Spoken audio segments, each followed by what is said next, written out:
एक समय की बात है, एक छोटे से गांव में एक बहुत ही अमीर आदमी रहता था। उसकी समृद्धि के बावजूद वह कभी संतुष्ट नहीं था। उसकी अमीरी के बावजूद उसे हमेशा और अधिक धन की लालसा रहती थी। वह अपनी संपत्ति बढ़ाने के लिए हर संभव प्रयास करता था, लेकिन फिर भी उसकी तृप्ति नहीं होती थी।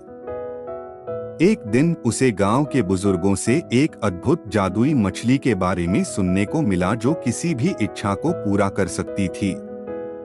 यह मछली एक दूरस्थ झील में निवास करती थी। लालच से भरे इस आदमी ने निर्णय लिया कि वह इस जादुई मछली को खोजेगा और अपनी इच्छाओं को पूरा करेगा। लंबे सफर के बाद आदमी ने झील का पता लगा ही लिया। झील की साफ पानी में चमकदार जादुई मछली तैर रही थी। आदमी ने मछली को पकड़ लिया और मछली ने उसे देखा। मछली ने कहा, मैं तुम्हारी 3 इच्छाएं पूरी कर दूंगी, लेकिन तुम्हें ध्यान रखना होगा कि लालच का कोई अंत नहीं होता। पहली इच्छा में आदमी ने बहुत सारा सोना मांगा। मछली ने उसकी इच्छा पूरी कर दी और आदमी का घर सोने से भर गया। अब उसके पास ढेरों सोना था, लेकिन उसकी लालसा शांत नहीं हुई। उसने तुरंत दूसरी इच्छा का उपयोग किया और फिर से सोना मांगा। इस बार सोने के ढेर और भी बड़े हो गए। जब आदमी ने अपनी तीसरी इच्छा के लिए सोचा, तो उसने खुद को दुनिया का सबसे अमीर आदमी बनने की इच्छा व्यक्त की। मछली ने उसे इस इच्छा को भी पूरा कर दिया।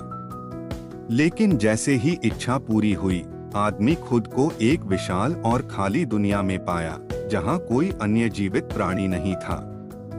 उसका सोना कहीं भी उपयोगी नहीं था, क्योंकि उसके आसपास कोई नहीं था। उसने अपने सोने के ढेर को देखा और समझा कि उसकी लालच ने उसे एक ऐसे स्थान पर पहुंचा दिया है जहां कोई आनंद या खुशी नहीं है। उसने महसूस किया कि उसकी इच्छाएं पूरी करने की बजाय उसने सब कुछ खो दिया है जो वास्तव में महत्वपूर्ण था, परिवार, दोस्त और जीवन की खुशी। आखिरकार वह उस खाली दुनिया में अकेला रह गया और उसने अपनी जीवन की सबसे बड़ी गलती का एहसास किया।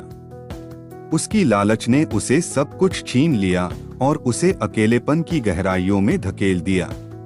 यह कहानी हमें सिखाती है कि अत्यधिक लालच और असीमित इच्छाएं अंततः हमें अकेलेपन और खालीपन की ओर ले जाती हैं। सच्ची खुशी और संतोष उसी में है जब हम अपनी चीजों की कदर करें और अपने जीवन को रिश्तों और अनुभवों से भरें।